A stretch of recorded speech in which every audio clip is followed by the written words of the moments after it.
Good morning, Mel. Good afternoon, Ed. How's it going? I'm doing just fine. It's looks like summer, but it's Christmas, so Oh it's boy. it's the New World Order. So you got a bit of Portland sun, rare spotting.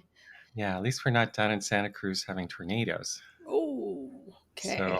yeah, it's a fun new world. There's no place like home. Yeah, just click your ruby slippers together twice. Mm-hmm.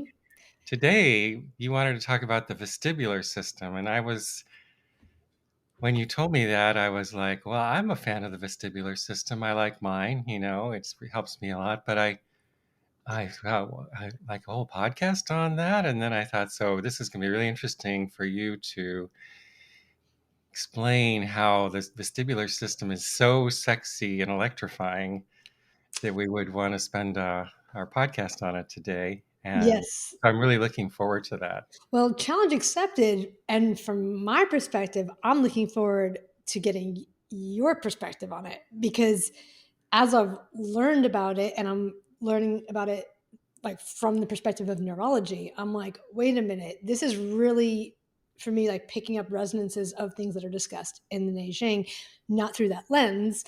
And I feel like there's going to be a really cool cross pollination here. So I'm looking forward to hearing I from got you. I got you covered on the ancients and game set match. Yeah. All right, this is cool. Tell me how you came to this and how you got to this place where you're entranced with this at the moment.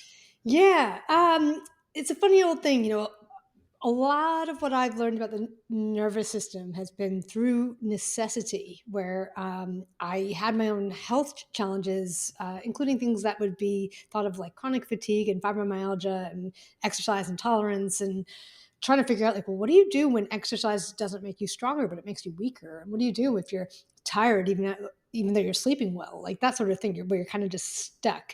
And so I ended up learning a lot about developmental neurology. And then when I've come across the vestibular system, it's like it's sort of particularly interesting to me because it has a few, I don't know, like surprising and interesting things about it. So like one is that it's the first part of our nervous system to develop. Oh, really? And I didn't know that. mhm.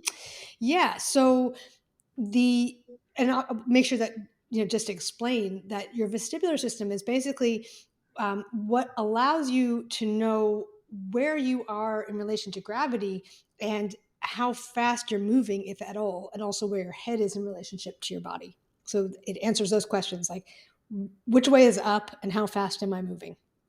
And so we have a really the cool system that allows us to do that, and it's very conserved. So as soon as animals started moving on Earth, they used the design that we have. It's just because it works so well.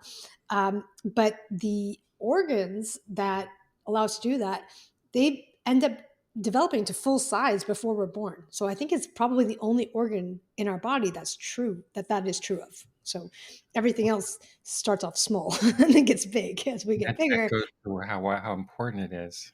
Yeah, and so it seemed to me that there's like a lot of overlays. One is that these structures they're embedded in bone, probably almost under our eye, really inside, and they are made of bone, and so they have this relationship to the northern direction in Neijing medicine, which is which is related to bone and also related to like seeds and germination and where we come from. And so it seems to me that our nervous system and ourselves develop around this apparatus that we start off where we're like, this is where this is where I am in relationship to gravity. I'm on planet Earth now. Uh, and then we develop around that. So that seemed like a very interesting Neijing kind of idea. Oh, that's so interesting. And the idea when we get away from a thing-based world to coherences of breath and light, which each have their own space-time flavor and orientation. That seems so fundamental because, in a way, that's who you are too. When you define your space-time orientation, that's really who you are.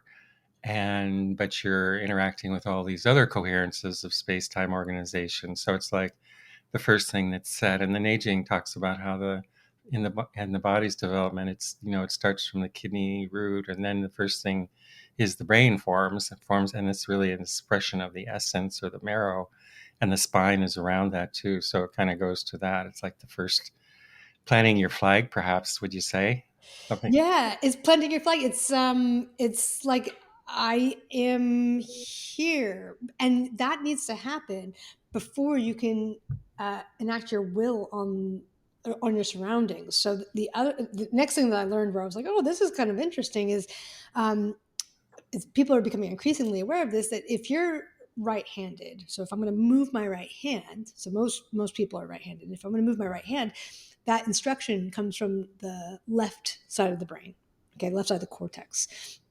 And what's supposed to happen ideally is that all of your dominance profile, they say your dominant arm and your dominant leg and your dominant eye and ear should all be on the same side. So for most people, it's going to be on the left side to be right-handed, and for minority people, it'll be on the right side to be left-handed, right?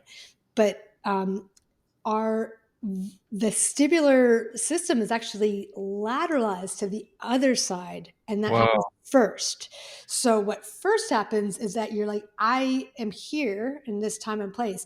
And for most people, for people who are right-handed, that is on this side of the brain first, and then the dominance profile actually develops in relation to that.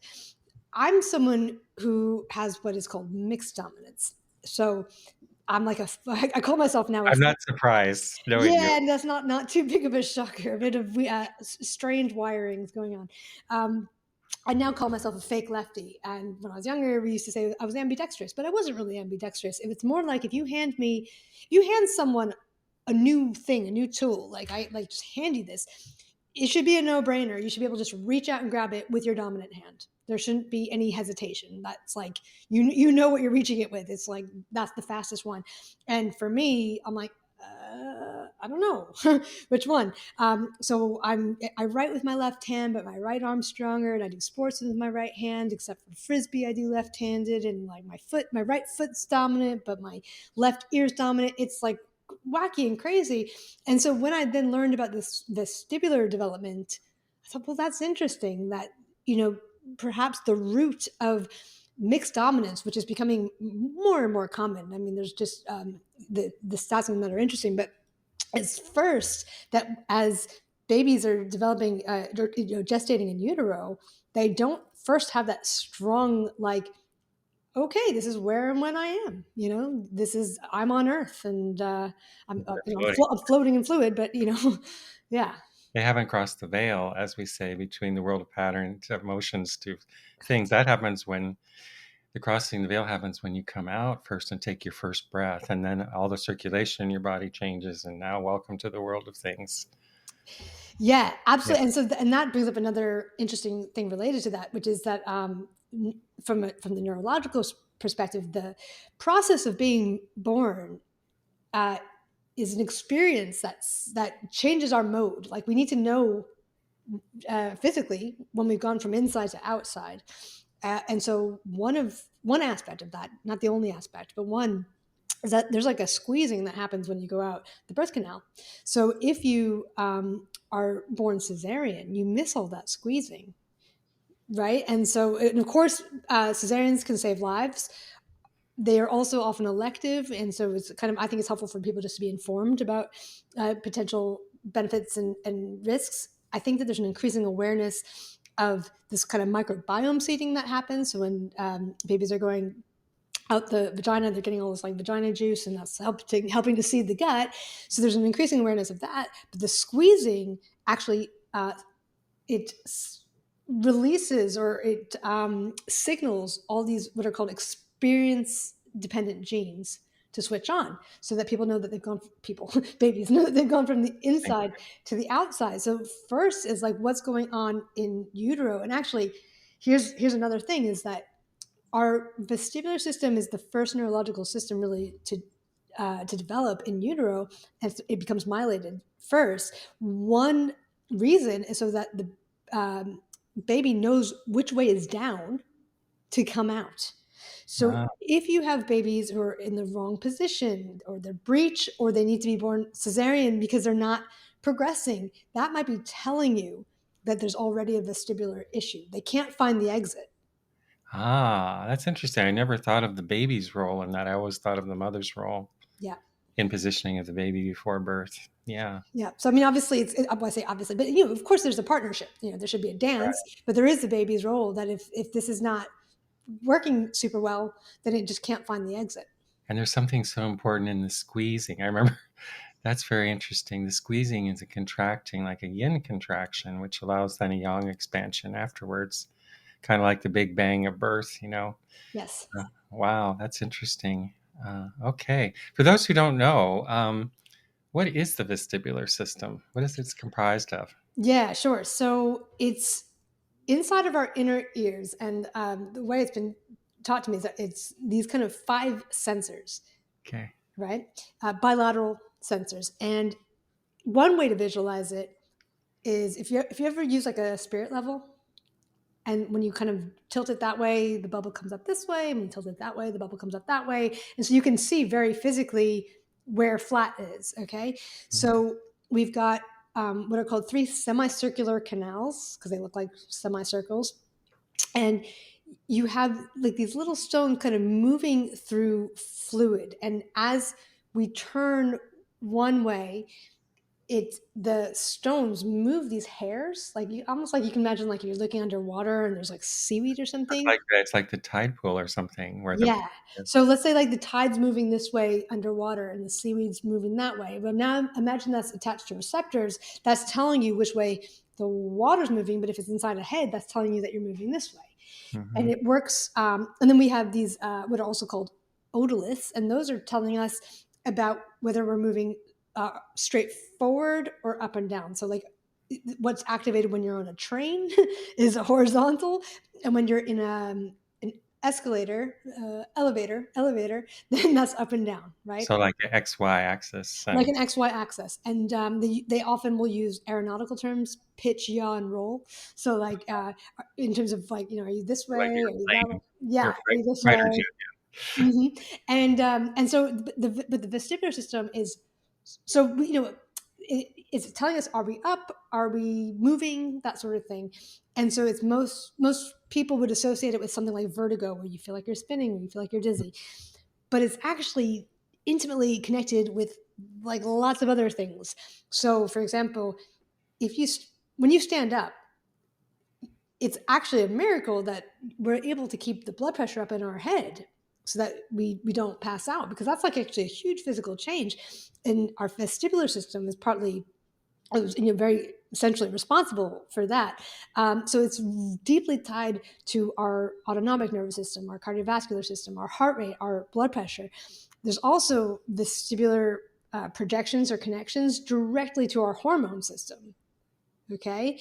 Oh, There's tell me about those. That sounds Oh, interesting. yeah, it goes right to the hypothalamus. And so I think it's relating partly to kind of sleep and wake, but I think it's also Oh, telling us about longer cycles. There's a really strong relationship that I think is really interesting between the vestibular system and osteoporosis. So um, when astronauts go into outer space and they don't have the effect of gravity on them, they can develop osteopenia and osteoporosis, where the bones become thin because they haven't had the action of gravity to keep their bones strong. But there's, I think, not very many people are aware of this relationship between the vestibular system and bone strength if you're not an astronaut. Those who think about it will often say, well, if the bones are thinning in the skeletal system, right? And so there's bones in the ear, so maybe those are thinning too. But what research shows is actually it's the vestibular system that is signaling to the body to build bone when we are out walking or when we're wow. doing all these things. And so I have patients who fall into this category who they do all of the things that are right for bone health. They have clean diets and they are out exercising and making sure they have that impact, and they're doing all the things. But if you have a vestibular issue, you still end up with what I call the astronaut effect, which is that signal is not coming through, it's not your brain's not receiving the full impact of the impact, and so it doesn't know to build bone. So that's part of it as well. And there's definitely gender relationships between um, vestibular issues and that sort of thing. So it has. What kind of issues? I think that benign. It's called, well, it's a type of vertigo, benign paroxysmal. Oh, right, right, right. Yeah, Vertigo is more common in women, and yeah. so there seems to be like an estrogen We relationship. Yeah. we've talked about this theme, about the body wanting to move in general or just to stay still. And we've talked about that before, and you've mentioned your understanding of that, that sometimes when the body and the vestibular system or the neural functioning is not happening, the body sends a message not to move. Does that tie into this too, and just the general theme of wanting to move versus wanting to stay still? Yes. So the brain, this is from a kind of brain centric perspective, but the brain's trying to keep us safe. It wants to keep us safe, and it's in charge of movement. Both of those things. It's going to prioritize safety and survival first. So there's a really, really strong relationship between our vestibular system and our eyes. So what happens is that if we are out walking, So- if if there isn't this close connection where our eyes are moving opposite to our motion, then the image would just be moving all over the place, right? Everything would be shaky, everything would be blurry. And from a survival perspective, it's really important that we're still be able to see clearly when we're walking. So we have this, it's such a cool system where um, these sensors are basically attached to the eye muscles. So anytime it senses that our eyes go this way, then the eye muscles, almost like a marionette, pull it the other way so everything stays clear. Now, what happens, and I think this happens way more commonly than anyone realizes. Let's say when I'm at rest, I'm not moving, I'm still. I should be getting equal input on both sides, right? If, let's say, I turn my head to the right, then I'm increasing the input over here and decreasing it over here. That's how my brain knows that I've turned. Okay, it's called a push pull system. Very elegant. Now let's say this system isn't working. It's like not 100% calibrated well. It's not 100% working optimally. So when I'm at rest, there's maybe a little more activity over here than here. And not so much that I notice it even. Let's say it's a 10% difference, right? So I'm getting this signal that I'm turning right because this is active more than this is active. But my eyes are telling me that I'm not turning right. My eyes are telling me no, I'm still, the image is still, this is wrong. Our vestibular system is also reflexively intimately connected with our every muscle in our body. So when my head moves or I'm moving, then automatically like muscles over here tighten and over here relax so that I don't fall down. It's a reflexive system. So if my vestibular system is a little bit uncalibrated, I'm getting the signal that I'm turning right, and that's making my postural muscles go tight on one side. But my eyes are saying something else. So what happens is the brain is like, I'm not liking this at all. I'm getting conflicting information about my environment, which means that you're increased risk of falling, and your environment is less predictable because there's a mismatch here.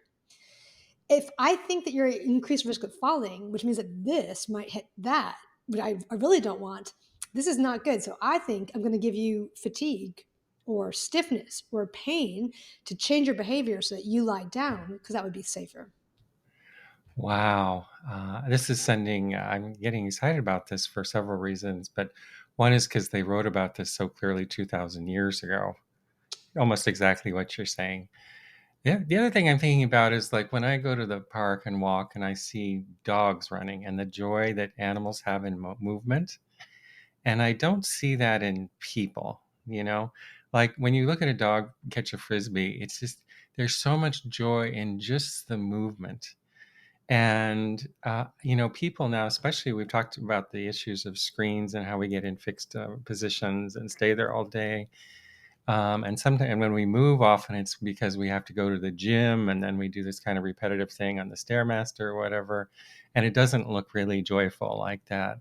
So there seems like there's been this kind of loss of joy in movement.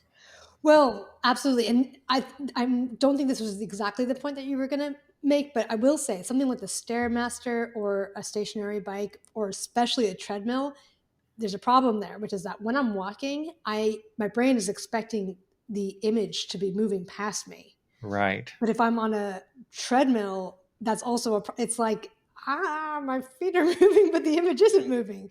So that it doesn't like that either. So I know that's a little, like, kind of a little bit No, no, tangential, no, but also that wouldn't be joyful. yeah, I know when I came out to visit you and you were talking about how you got together with your friends and would move like children. Yeah, and that sounded like so much fun, but that actually seems to be an epidemic problem we have right now. Even the treadmill, like the metaphor of the treadmill is bad, like because that's like you're on the treadmill of life and then you have your heart attack, Right. and die, and so the whole thing is kind of messed up. And that joy that children also have that, like when you start playing music and the kids start bouncing up and down and want to dance all the time, and we lose that. That's a very serious problem, isn't it, in terms of how we move through the world and how we experience the joy of life? Absolutely. And just to point out, because I don't think I really did, that the vestibular system it's in the inner ear, and it actually shares a nerve pathway with sound. So there is a strong relationship there. Oh, between like sound and music and dancing. Yeah, so it's also interesting, that music, like if we hear music, that our body wants to move, Wants to move, you yeah. know, that there is a kind of systemic relationship there as well. And so we have this vestibular system in the brain, and it has some interactions to our hormone system, and it also goes to the back of the brain, right? Yes, it goes to the back of the brain. So it Can, goes, can you tell us about that? yeah, sure. So it goes to the cerebellum, which is back here. It's often left out of the discussion because everyone thinks the frontal lobe's so sexy, because that's where. I'm all about the back of the brain for the. If you don't have a back of the brain, the front ain't going to work too well. So we got to go back to the boring stuff, the roots, right? Everyone's interested in the fruit, and And then also, and that's where we treat vertigo in the back. yes, Yeah. yes, that makes sense. So it connects into the back of the brain, and then the cerebellum does a whole lot of stuff. So the cerebellum has these connections from the vestibular system, like where which way is up and which way are we moving, and to the eyes. So which way are those moving, right? But the cerebellum is doing a lot of other things. So it's taking all the information in from the body and it's simplifying it by a factor of 40. So, like, would you say high? We talk about higher and lower level of processing in the brain. It's making it simpler. So for every 40 Right. bits of information going in, one's coming out. So Right. and then it's sending that up to the brain. It's also in charge of making sure our movements are accurate. So refining. So from a neurological perspective, we'd say any unwanted movement, what we would think of as wind, perhaps in Chinese medicine, any unwanted movement is really the purview of the cerebellum. And we see that like in the cerebellar ataxia things and like the tremors and Yes. movement issues that we see in the cerebellar degeneration. Yeah. Yeah. And actually, what's interesting with tremors, this is a kind of, I think it's also from an aging perspective interesting to think about. When we think about tremors, whether that's Parkinson's or something else, we actually all have a tremor, a physiological tremor that I think it's 14 hertz. When we're talking about tremors, what a lot of people don't realize is that actually, when we're healthy, we all have a tremor, and that's called the physiological tremor. So that's at about 14 hertz. And it's so fast that we don't see it. So when you get something like Parkinson's and you see the tremor, what happens is that the tremor is actually slowed down.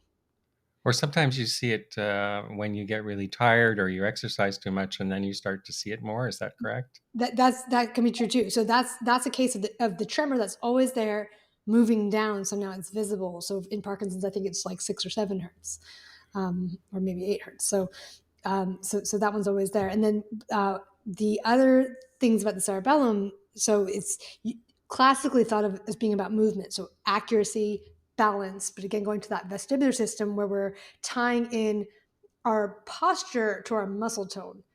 So whenever Hmm. we move, again, we don't think about this because it's so automatic that, like, if I go to reach for something, like, I don't want to fall down. So if I'm focused on what I'm reaching on, as I'm reaching, everything back here is becoming tighter, to counteract the fact that I've done that. So cerebellum's involved in that. Cerebellum's involved in balancing muscle tone between extensors and flexors, and so those are those paired muscles of going away and towards the midline, right? So they're balancing that. So even when people are getting like recurrent injuries, and we just think, oh, you're active or whatever, that may actually be a problem of the resting tone not being optimal, so that when you use it, it injures it. You get a strain or a tear or whatever it is. That can be a cerebellar issue. But Right. what's more recently appreciated is the cerebellum's role in all of the sexy frontal lobe stuff, the executive function, cognition, and emotional regulation. That's funny. I think the sexy stuff's in the back. You've through our discussions, and from the aging understanding, this new idea that the cerebellum is really maybe we could almost call it the small root of the brain or something like that the kidney is the main root and then it comes up and then there's the root branch expression from the brainstem and the cerebellum, which then moves out like the branches of a tree. But it's really kind of the local brain root, it seems like. Do you agree with that language? And Oh, 100%. Because first of all, 70 to 80% of the neurons are in the cerebellum. Like people don't realize that, right? I didn't know that. Yeah, Yeah, wow. very, very dense. And there are a lot of networks most networks really that involve the cerebellum, but when it comes to development, so you think of a tree growing, if the cerebellum's underdeveloped or underfunctioning, this bit won't grow. So there's like interesting looks at, for example, if so for most people who are right-handed, their verbal language is lateralized to the left. So in those people, language is actually lateralized to the right cerebellum. So if someone has a right cerebellar issue developmentally, they may not develop language, or they might have language issues. But interestingly, if someone who develops, let's say, normally or optimally or in a healthy way, if they damage this part of the cerebellum, they will often not lose their language. So it really is a matter of that the developmental aspect, that there's a kind of a sequence and an order that involves, that comes from here to there, but damaging something there might not necessarily equate to a loss of function up here. And that goes to this thing about root branch treatments that we have in Chinese medicine, this concept, and how in Western thinking and modern medicine, we tend to go to the outward expressions of things, the details. But in Chinese medicine, we have this particular like of the root issues, and that if the root issues are off, the branch issues are going to always be off. But also, I'm thinking how the kidney is this thing called holds this thing we call the germinal essence or the jing, and that's the refined memory of breath patterns over time that carries the memory that generates the next breath forward, essentially something like that. But it also holds things like our family line issues, and that's one of the 7 causes of illness in aging nature-based medicine, this kind of family line germinal essence issues. So that if you have something that's running in your family line, it's going to express in your germinal essence and it be seen in the kidney. And also, maybe if we call the cerebellum or the back of the brain the little kidney or the little root, something like that, it'll be expressed upward into the cerebellum, and that will be expressed outward into the branch expressions of the brain. Yep, that Wow. We that blow. makes sense to me. Okay. We got a little work to do here, I guess. We do. What wouldn't I'm so excited about this idea about the epidemic of the lack of joy of motion. Because it's one of those things I don't think about because I'm on the treadmill too, getting. But then imagining how the world would be different if somehow we recaptured the joy of motion.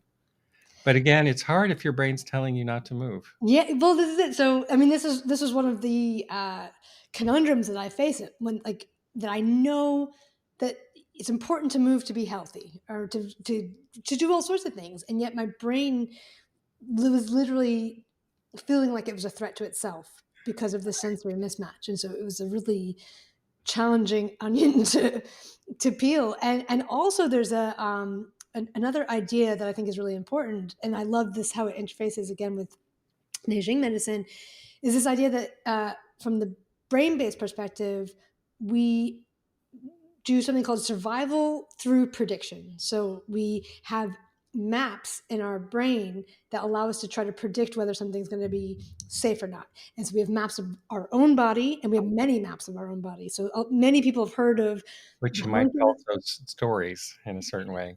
Yes, and They I would they, say they, some of they them, create they create stories, or some they of them create. are pre-verbal, and some of them are on Right, the right, right. yeah. So Yeah. like, yes. So there's And maps of like, stories. I'm not sure stories need words, but that's a different podcast. no, it's cool. It's a helpful distinction. I mean, like, because I'm talking about like for example, as I'm kind of going through this and I'm playing around with doing ankle circles and I'm doing it on my right. I'm like, ankle circles, this is easy, right? And then I'm doing it on my left. I'm like, oh my gosh, it's like I'm poorly mapped there. Right. So when you talk about kids and people in general spending too much time on screens, they are because mapping is like a use it or lose it. Like first you need to develop it and then you need to maintain it. So if you're literally just doing this all day, then the map of your entire body becomes fuzzier and fuzzier and And fuzzier it's because your body map is your thumbs. your body map is your thumbs. There isn't really joy in that, you know? So it's like we need to become fit enough for our brain to decide that it's safe for us to move, and we need to develop those maps. And we have this idea, we talk about in nature-based medicine about what health is, and it's not that just you're broken, but that there's something called thriving or illuminative beauty, which means when you're breathing and resonating with nature and the cosmos, and you're emitting light, and movement is such a big part of that. There's none of that without. I'm remembering I had some bad leg fractures when I was a kid. I had multiple surgeries to fix that, and I remember the feeling in my body after the surgery and all the pain when it broke of not moving, you know. Mm-hmm. And because if you moved, it really hurt a lot. I can still feel that viscerally now, decades later, as a messaging, like don't move, But what is that? How? And I'm sure there's many other people who've had experiences like that, and that could also be emotional. For example, if you grew up in a household where it was dangerous for some reason, and a strategy was don't move, that is a survival strategy, which I think a lot of people have, or in a changing world where there's a lot of chaos and change and uncertainty about which way to move. I often liken the current times to walking on the deck of an unsteady boat, because you don't really know which way to go. And when we talk about like life coherence, is one of the requirements is stable rhythm, so that you know like where you are in terms of motion and what's coming next. And when things become more chaotic, you don't feel that. And I think even there's a signal to the body, don't move, because you're not sure what's coming next. So it seems like a huge epidemic, a huge issue. What can we do about that? How are you and I are going to fix that, or you? Well, no, you and I. I mean, I think partly in Neijing medicine, where we're doing ecological restoration. So we go to areas that aren't breathing, and we're returning circulation and light there. I think that there's an overlap with this idea of creating a better map there.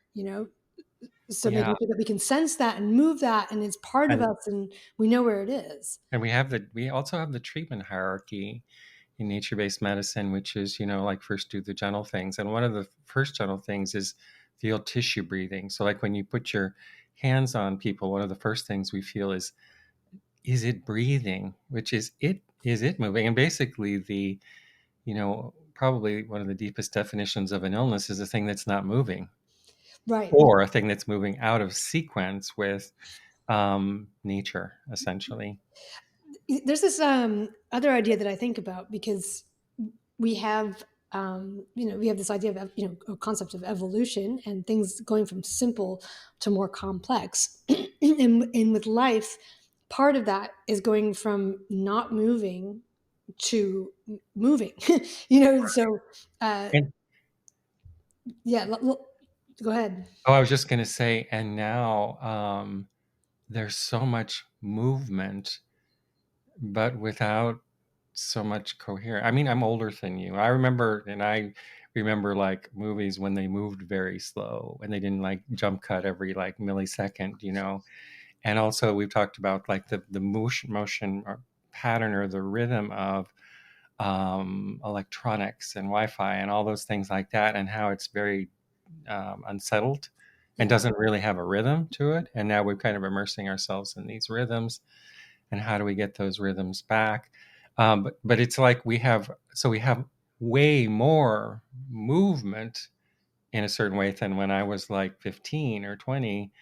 But the movement is very hyperkinetic and unsettling in a certain way. At least it feels to me as an older person sometimes, and not really in tune with a rhythm, an underlying rhythm. Would you, how do you feel that as a younger person? So I don't. Younger is Or relative. you know what I mean? Like I'm, or what do you think about that idea? Well, I mean, one thing that comes to mind, and I'm going to It's speak on. like it's like there's words, a lot of words, but do the words have a meaning? Absolutely. I mean, you can have uh, things can be more complicated and less complex. Like there's more noise and less signal. When you were talking about that, one thing that was popping to mind is an image from a study. I'll try to explain it as well as I can. Looking at the change in non-native EMFs over the last like 80 years. And so you have we do have natural electromagnetic frequencies. That's actually the kind of And they're basic important. communication of, Yeah, and they have a pulse and a rhythm. and they have a pulse and a rhythm. And so imagine that what that looked like was that it was kind of there was a lot of them at the very slow end and a lot of them at the very fast end, like that. And there was a valley in the middle. So because of that, when uh, technology developed and they wanted to create man-made electromagnetic frequencies for communication, they chose the frequencies in the middle because there weren't lots of natural ones. So now what you have is almost like a there was like a valley that's like now full of landfill of those frequencies. So that's where they all are, and that's not coincidental because that's where the space was. So they have filled in the natural space with man-made frequencies. So it makes it so there's just lots of noise. You can't get that nice uh, up and down, and there isn't that space. So I mean, you think for example of like sound traveling. Sound travels through space, so there isn't any space left for that sound to travel. So I think for everyone that's a bit chaotic in a way that people might not notice because they don't. Most people might not know any different or remember any different. Right, and it's so hard because it's like the water you swim in, you don't see it, and then in a generation, it's normal. Exactly. Yeah, like yeah, as an older person, it's really like, whoa, what is all this stuff? But then in a generation, it's like, oh, that's the world. Yeah, Yeah. that's the world. Well, one thing I wanted to make sure that I kind of wanted to get your take on it, right? Is and this kind of comes up a lot in our conversations where when we look at the Neijing, you kind of remind people to try to take it on its own footing and from its own perspective as best we can as modern people, and not to try to project too much our own understanding. And at the same time, when I'm studying the nervous system and then I'm reading what they're describing in terms of this landscape, I can't help but notice overlaps and Oh, parallels. there's tons of parallels. We talk about looking at it with a soft gaze, which Right. we, which means to go against the tendency we always have to want to put things in boxes and seal the boxes so that we don't have to think, because the brain also likes to rest. You know, it has a priority of not working as hard. You know, Yeah. so we're trying to like put everything in a box so then we can seal it up and say that's that. You know, Right. but it's like it's to learn how to cultivate this soft gaze, which is also a really interesting way of moving through the world, which means there's no real certainties, but there's patterns and there's ways of moving through the world and things like that. You're right. So that's a brain, that's a muscle that you grow. Yeah. Yeah, that totally makes sense. But one thing that struck me as I was getting more excited about the vestibular system is that there are a number of watersheds and pathways that specifically connect the eyes and Oh the my nose God. together. You may or may not know about the descriptions. I can read some of them to you, but they're so, this is one of those places you go, wow, they really were so far ahead of their time. I have this discussion with people all, it's a common thread, like, does anatomy matter in Chinese medicine? Like, And I'm just like, I have volumes of anatomy from the Beijing you've never heard about. And, should I talk about them a little bit? yeah, please, please. Okay. Yeah. Um, there's a really interesting chapter near the end of the Ling Shu. It's chapter 80, and it's called the Treatise on the Great Perplexity. Should I read some of that to you? Yeah. Okay, and then we can talk about it because, yeah, you're gonna enjoy this. So it's the Yellow Emperor, and he's speaking to Chibo, and he's telling him about a time he had where he had vertigo. And he says, I was once ascending the steps of the Qingling platform. And that's kind of like the clear and nice. It's probably like a viewing platform or something like that. When I felt myself spinning, crawling forward, I felt confused and perplexed and did not feel myself. Inside, it was strange and confusing. Inside of my body, it felt strange. I opened and closed my eyes in an attempt to settle my heart. Some time passed, and still my condition did not resolve. Everything was turning, and I felt dizzy. I untied my hair and knelt down and bowed my head forward with my eyes open, trying to steady myself. Time passed, but still my condition remained unchanged. And then suddenly the feeling departed on its own. What caused this? And then Chibo, his teacher minister, gives the answer. The Jing and Qi, the germinal essence and the Qi of the five Zong and six Fu organs, they all go into the eyes and they form the essence of the eyes. So everything, so the eyes are composed of a combination of everything. The space within this essence forms the eye socket. The essence of the bone forms the pupil. The essence of the sinew forms the iris, and the essence of the blood forms the blood vessels. The essence of the chi forms the white of the eyes, and the essence of the flesh forms the eyelids. Isn't that wonderful? These gather and bind to the essences of the other tissue planes, the sinew, bones, blood, and chi, like you're talking about how the vestibular system is related to all the other mapping in your body, joining with the vessels to form the eye system, which connects upward to the brain and exits at the nape of the neck. Thus, when pathogenic chi strikes the nape of the neck and encounters emptiness, remember we have the concept you get sick where you don't inhabit yourself, it enters in and follows the eye system into the brain. When it enters the brain begins to turn or spin. There's a spinning sense. When the brain is spinning, it pulls on the eye system and makes it tense. When the eye system is tense, there's dizziness and the eyes begin to spin. And you see that in vertigo when we check people's eyes. If the evil affects the essence and the affected essence no longer aligns properly, it scatters. And when the essence scatters, the vision becomes impaired and one sees double. So I keep going. Yeah. Thus, when the pathogenic chi, which is here a kind of wind, which is what you see in the shaking, strikes the nape of the neck and encounters emptiness, it may enter more deeply to follow the eye system and enter the brain. The eye is the envoy of the heart. The heart houses the Shen.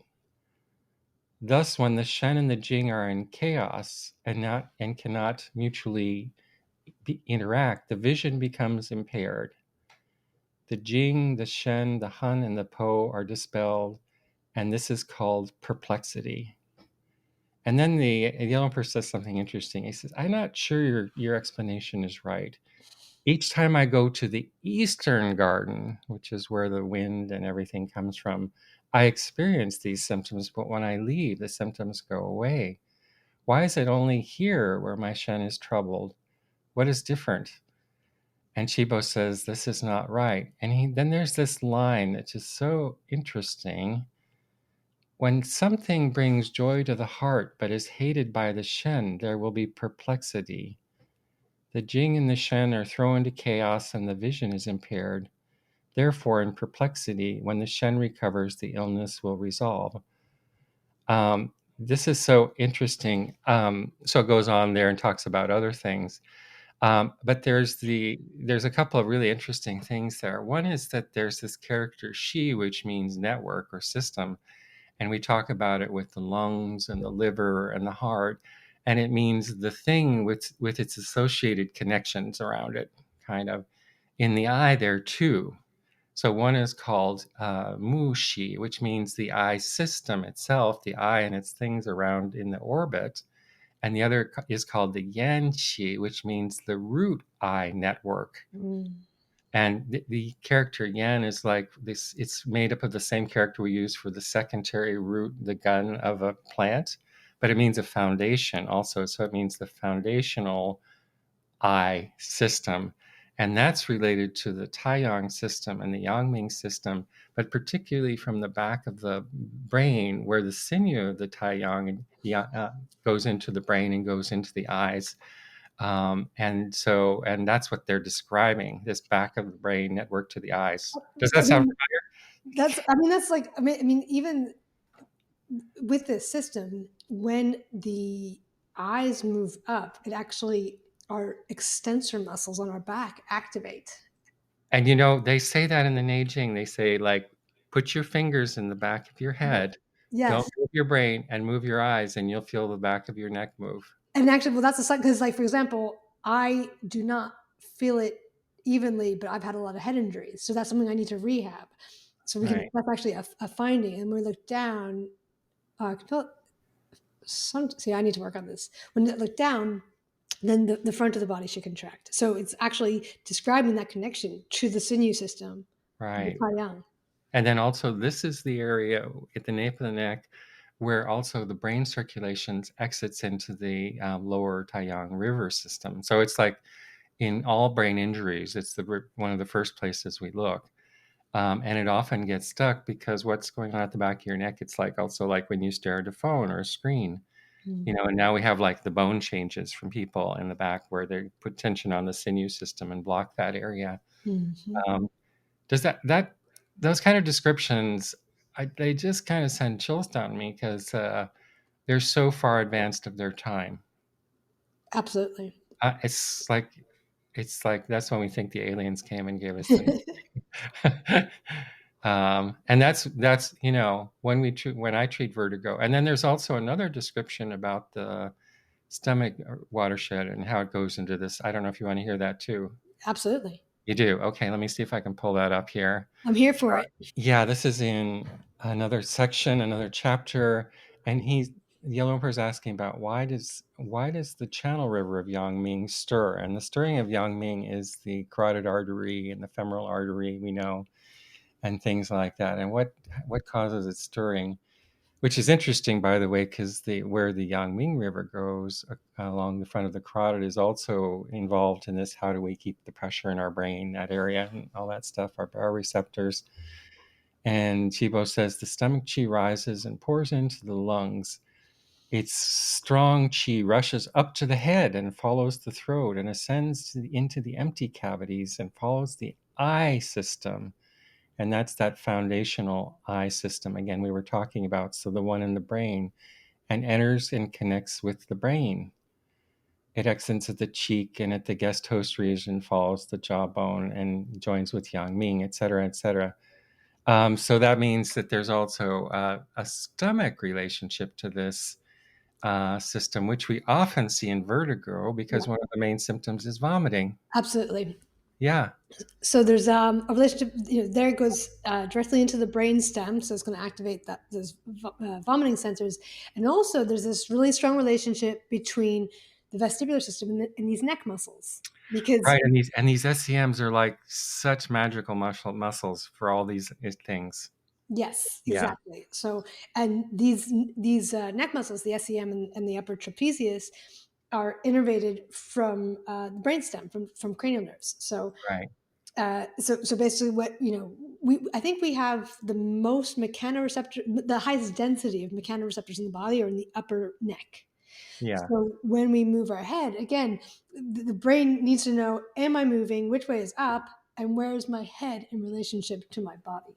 And so that system is all integrated. And Of they like, all meet back at this place called the terminal bone, which is called Wangu, which is the mastoid process, which is right near the vestibular system, but also near the back of the brain. mhm.